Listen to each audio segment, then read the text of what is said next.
Hello everyone and welcome to all. So आज हम start करेंगे हमारा next topic that is mirror formula. ठीक है। सो मिरर हमने जैसे किया था कि स्फेरिकल मिरर दो टाइप के होते हैं, one is concave and second is convex. जो कनकेव मिरर हैं उसके दो फर्दर पार्ट्स होंगे, that is one for real image and second is for virtual image. और एक कन्वेक्स मिरर का केस होगा जिसके लिए हम मिरर फॉर्मूला डराइव करेंगे और उसकी इमेज कौन सी बनती है, सिर्फ वर्चुअल। ठीक है। सो चलो स्टार्ट करते हैं। हम सबसे पहले हम करते हैं concave mirror and when the real image is formed. So see the diagram. So diagram में हम सबसे पहले हम डायग्राम क्लियर कर लेते हैं। सो डायग्राम में I have taken M1 M2 as a concave mirror whose back side is polished. M1 M2 हमारे पास क्या है, कनकेव मिरर है जिसकी बैक साइड क्या है, पॉलिश्ड है। ठीक है। टर्म्स आपको जैसे आपने पहले की हुई हैं पता है, बट फिर भी चलो मैं डिफाइन कर देती हूँ। Okay. So P is pole of the mirror, C is capital C is centre of curvature, F is focus. ठीक है। अब हमारे पास यहाँ पे दो न्यू टर्म्स ऐड होंगी, one is object and second is image. So in the diagram as you can see the A B जो है हमारे पास वो रिप्रेजेंट कर रहा है object, and A dash B dash है वो जो रिप्रेजेंट कर रहा है वो उसकी इमेज रिप्रेजेंट कर रहा है कि जब रेज आफ्टर रिफ्लेक्शंस मीट करेंगी तो ए बी की कैसी इमेज हमारे पास बनेगी। ठीक है। सो कोर्सेज ऑफ रे देख लेते हैं। सबसे पहले हमारे पास ए बी ऑब्जेक्ट है जो हमने बियॉन्ड सी रखा हुआ है, मीन्स सेंटर ऑफ कर्वेचर के पीछे रखा हुआ है। ठीक है। तो तीन रेज मैंने बनाई हुई हैं जैसे कि आप देख रहे हो। फर्स्ट रे है ray that is parallel to the principal axis. ठीक है। हमें पता है कि जब भी कोई रे प्रिंसिपल एक्सिस के पैरेलल जाती है तो वो मिरर के रिफ्लेक्शन के बाद वो कहाँ से पास करती है, फोकस में से। सो जो ये रे है जो डिनोट कर रही है जहाँ पे मैंने एक एरो लगाया है। ओके। सेकंड रे है जो हमारे पास पोल में से पास कर रही है जिसमें मैंने दो एरो शो किए हुए हैं, दैट रिप्रेजेंट सेकंड लाइन कि जब भी कोई रे पोल पे स्ट्राइक करती है, मिरर के पोल पे स्ट्राइक करती है तो वो जितने एंगल पे इंसिडेंट होती है उतने एंगल पे ही वापस रिफ्लेक्ट हो जाती है। थर्ड रे पास होती है सेंटर ऑफ कर्वेचर में से। सेंटर ऑफ कर्वेचर में से क्योंकि हम नॉर्मल बनाते हैं इसीलिए कि वो 0 डिग्री के एंगल पे स्ट्राइक करती है तो 0 डिग्री के एंगल पे ही रिफ्लेक्ट हो जाएगी। You can see the third रे विद 3 एरोज। ठीक है, कि एक तरफ वो नीचे जा रहे हैं और फिर वहाँ से रिफ्लेक्ट होके वहीं से वो पाथ अपना रिट्रेस कर रहे हैं। ओके। सो ये था हमारा डायग्राम। अब डेरिवेशन पे चलने से पहले हम साइन कन्वेंशंस भी देख लेते हैं क्योंकि वो आगे हमारी डेरिवेशन में यूज़ होंगी।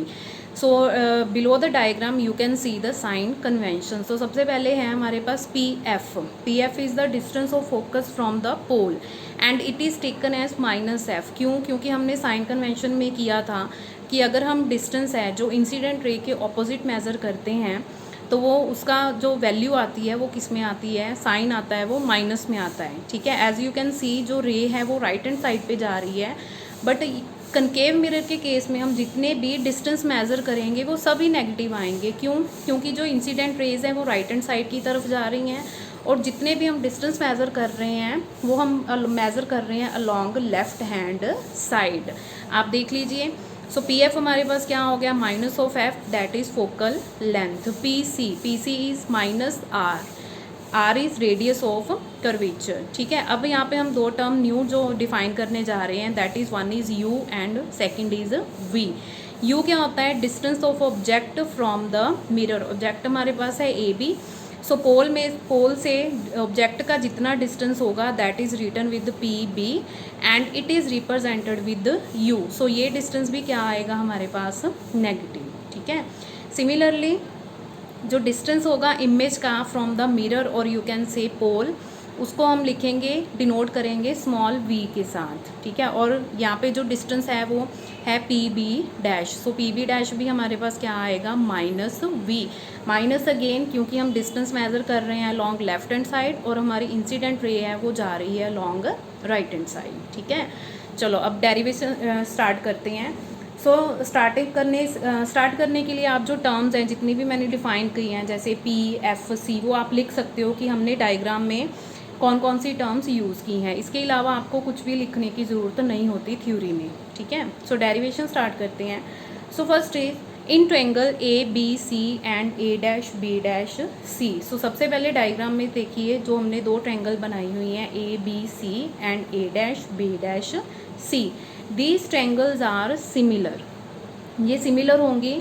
अगर दो कोई भी ट्रायंगल दो सिमिलर होती हैं तो हम उनकी कॉरस्पॉन्डिंग साइड की रेशो ले सकते हैं, ठीक है। सो दिस इम्प्लाइज, फर्स्ट हमने साइड ली ट्रायंगल ए बी सी की ए बी, तो सेकेंडली हम A dash B dash C में से कौन सी साइड लेंगे, उसके कॉरस्पॉन्डेंस मीन्स जो फर्स्ट ट्रायंगल की साइड होगी वही साइड किसकी होनी चाहिए, दूसरी ट्रायंगल की, ठीक है। So A B divided by A dash B dash will be equal to, second side हम ले रहे हैं उसका बेस, बेस फर्स्ट ट्रायंगल का ए बी सी का क्या है बी सी, और दूसरे का क्या है बी डैश सी। सो ये दोनों टर्म्स आपस में क्या होंगी, इक्वल होंगी। And let us consider this as equation number 1, okay. Similarly second triangles कौन कौन सी हम कंसीडर करेंगे, first is A B P, जो ऑब्जेक्ट है पोल के साथ बना रहा है वो वाली triangle, and second one is A dash B dash P, जो इमेज है पोल के साथ बना रही है वो वाली ट्रायंगल, ठीक है। ये ट्रायंगल भी आपस में क्या होंगी, सिमिलर होंगी। अगर ये सिमिलर है तो इसकी भी साइड्स की हम क्या ले सकते हैं, रेशो फाइंड करेंगे, ठीक है। सो एक तो वैल्यू वही बन जाएगी A B divided by A dash B dash, दूसरा हम डिस्टेंस कौन सा कंसीडर करेंगे, पी बी जो फर्स्ट ट्रायंगल का है divided by P B dash जो कुछ सेकेंड ट्रायंगल का है, clear. So let this is equation number 2. You can see from 1 and 2, 1 and 2 में क्या है कि जो लेफ्ट हैंड साइड्स हैं दोनों इक्वेशन की वो सेम है, तो राइट हैंड साइड्स भी क्या होंगी, दोनों इक्वल कर देंगे हम लोग, ठीक है। सो नेक्स्ट स्टेप क्या है, P B divided by P B dash will be equal to B C divided by B dash C, okay. अब देखो, अब हमारे पास क्या है, जो पी बी डिस्टेंस है वो हमें पता है यू होता है, पी बी डैश डिस्टेंस है वो हमारे पास क्या होता है B, but we don't have the values of B C and B dash C. So सबसे पहले हम बी सी और बी डैश सी को ऐसी वैल्यूज़ में कन्वर्ट करेंगे जो हमें नोन है, ठीक है। सो फ्रॉम द डायग्राम देखिए आप ध्यान से कि जो बी सी डिस्टेंस है उसको हम कैसे लिख सकते हैं, P B distance, P B में से अगर हम पी सी माइनस कर दें तो हमारे पास कितना डिस्टेंस बच जाएगा, B C. Similarly B dash C अगर डिस्टेंस हमें निकालना है तो उसमें क्या है कि अगर पी सी में से हम पी बी डैश माइनस कर दें तो हमारे पास क्या बच जाएगा, बी डैश सी, ठीक है। ये डायग्राम बहुत ज़्यादा इंपॉर्टेंट है, अगर आप डायग्राम नहीं समझोगे तो आपको ये डेरिवेशन समझ नहीं आएगी, आपको क्रैम करनी पड़ेगी, ठीक है। चलो नेक्स्ट, अब हमारे पास जो टर्म्स हैं वो सारी नोन है, तो हम क्या करेंगे, साइन कन्वेंशन यूज़ करेंगे, वैल्यू सब्स्टिट्यूट करेंगे और उसको सॉल्व करेंगे। So let's start using sign convention. Sign convention, P B की वैल्यू है हमारे पास minus U, P B dash divided by कितनी है minus V, equals to P B कितना है minus U minus P C कितना है माइनस आर, क्योंकि दो माइनस आ रहे हैं तो हमने एक बार उसको ब्रैकेट में रख लिया, ठीक है, divided by P C is minus R minus P B dash is minus V, okay. So next step में क्या होगा कि जो माइनस यू और माइनस वी का माइनस है वो कैंसिल हो जाएंगे आपस में, और जो माइनस ऑफ माइनस आर है वो प्लस बन जाएगा, माइनस ऑफ माइनस बी है डिनोमिनेटर में वो भी क्या बन जाएगा, प्लस बन जाएगा, ठीक है। आप साथ में देख सकते हो, लाइन लगा के मैंने किया हुआ है। दूसरा है कि उसको नेक्स्ट स्टेप क्या है अब हमारे पास कि उसको हम क्रॉस मल्टीप्लाई करेंगे।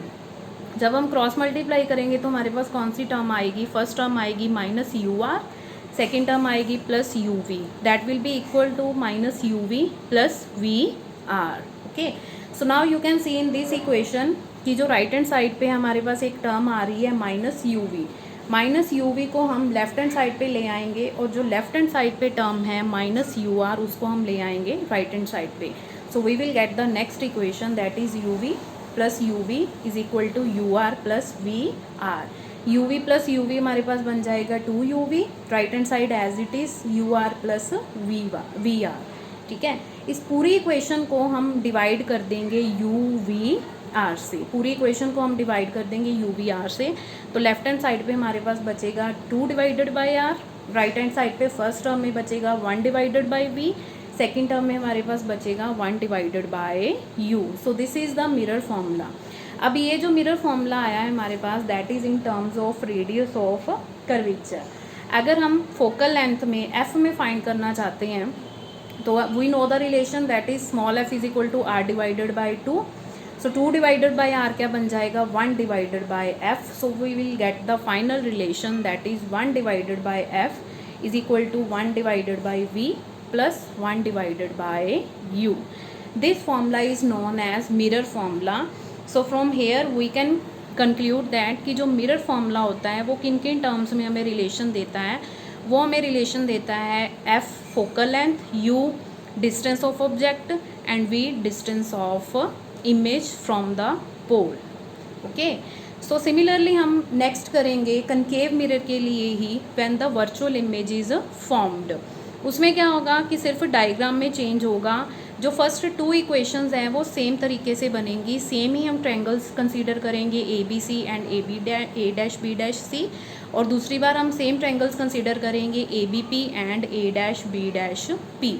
उसमें डिफरेंस सिर्फ क्या होगा कि जब हम बी सी और बी डैश सी की वैल्यूज़ फाइंड करेंगे वो वैल्यूज़ प्लस माइनस में क्या आ जाएगा, डिफरेंस आ जाएगा. उसके बाद आपको क्या करना है, सिर्फ साइन कन्वेंशंस यूज़ करने हैं और वैल्यूज़ फिल करनी है. ठीक है.